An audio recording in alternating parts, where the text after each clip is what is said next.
एक औरत एक आदमी के तंबू से बाहर निकली। उसके पैरों से एक पारदर्शी तरल बहने लगा जो धीरे धीरे फैलते हुए जंगल और गांवों से होकर बहते हुए एक साफ नदी बन गया। एक दिन उस नदी में एक बच्चा तैरता हुआ आया। नीचे कपड़े धो रही एक बूढ़ी अम्मा ने उस बच्चे को देखा। वह नहीं जानती थी कि वह बच्चा कहां से आया है, फिर भी उसने उसे अपने घर ले जाकर पालने का फैसला किया। अम्मा के प्यार और देखभाल में बच्चा तेजी से बड़ा होने लगा। वह दिन भर खाता, सोता और नदी में तैरता। एक दिन अम्मा ने सोचा कि अब वह बड़ा हो गया है, तो उसने उसे जंगल से लकड़ियां लाने को कहा। वह चाहती थी कि बच्चा धीरे धीरे जिम्मेदारी सीख ले, लेकिन हैरानी की बात यह थी कि वह बच्चा तो जैसे जन्म से ही सब जानता था और बहुत ताकतवर भी था। कुछ ही मिनटों में वह ढेर सारी लकड़ियां काट लाया और आराम से घर भी ले आया। जब अम्मा ने लकड़ियों की रस्सी खोली तो लकड़ियां जैसे जिंदा हो गईं और इधर उधर उड़ने लगीं। तब अम्मा को समझ आया कि यह लड़का साधारण नहीं है। कुछ महीनों बाद अचानक अम्मा की मृत्यु हो गई। लड़का बहुत दुखी हुआ और 7 दिन 7 रात तक रोता रहा। उसे याद आया कि अम्मा ने कहा था कि शायद उसके असली माता पिता नदी के ऊपर रहते हैं, इसलिए उसने अपनी पहचान की तलाश में नदी के किनारे किनारे चलना शुरू किया। चलते चलते वह उस गांव से गुजरा जहां वह अम्मा के साथ रहा करता था। उसकी आंखों में आंसू भर आए, लेकिन फिर उसने अकेले पहाड़ों और जंगलों को पार करना शुरू किया। कई दिनों की यात्रा के बाद वह नदी के स्रोत चियानकू झील के पास पहुंचा। वहां उसने देखा कि लोग बहुत परेशान थे क्योंकि उनके पास पर्याप्त पानी नहीं था।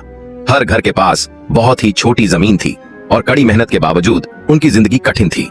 अगर उन्हें खेती करनी थी तो झील का पानी नीचे की ओर लाना जरूरी था। लड़के को झील देखकर कुछ जानी पहचानी सी भावना हुई। उसे अम्मा की सुनाई कहानियां याद आ गईं। पहले यहाँ कोई नदी नहीं थी, खेती करना नामुमकिन था। एक बहादुर आदमी ने लोगों के साथ मिलकर नदी का रास्ता बनाया था, तभी लोगों का जीवन बेहतर हुआ था। लड़के को महसूस हुआ कि वह सच में अलग है। उसे यकीन हुआ कि वही बहादुर आदमी उसका पिता था। वह तेजी से पहाड़ी से नीचे भागा और झील की तरफ चिल्लाया, माँ आप कहाँ हैं? तभी झील से एक विशाल पानी का फव्वारा उठा जिसमें से एक सुंदर महिला निकली। वह माँ थी जो बेटे के इंतजार में वर्षों से वहां थी। वह बहुत खुश हुई कि आज उसका बेटा उसे ढूंढते हुए आ गया। लड़का भी अपनी माँ को पहचान गया। उसने रास्ते भर का सारा किस्सा माँ को सुनाया और गांव वालों की तकलीफों के बारे में बताया। उसने माँ से कहा कि वह यहाँ के लोगों के लिए कुछ करना चाहता है। माँ की आंखों में खुशी के आंसू आ गए। उसने कहा कि लड़के के अंदर भी उसके पिता की तरह बहादुरी और जमीन को उपजाऊ बनाने की शक्ति है। फिर माँ एक नीली ड्रैगन में बदल गई। उसने बताया कि वह असल में एक ड्रैगन है और लड़के को जन्म देने के बाद यहाँ फंसी रह गई थी। अब वह अपने बेटे के साथ मिलकर काम कर सकती है। लड़का ड्रैगन की पीठ पर चढ़ गया। माँ बेटा पहाड़ों पर जोर से टक्कर मारने लगे ताकि पहाड़ टूटे और झील का पानी नीचे बह सके। इस काम में वे अपनी जान की भी परवाह नहीं कर रहे थे। ड्रैगन की देह पर घाव हो गए और उसके मुंह से खून निकलने लगा, लेकिन वे हार नहीं माने। दिन रात लगातार कोशिश करते रहे। आखिरकार वे पहाड़ तोड़ने में सफल हुए।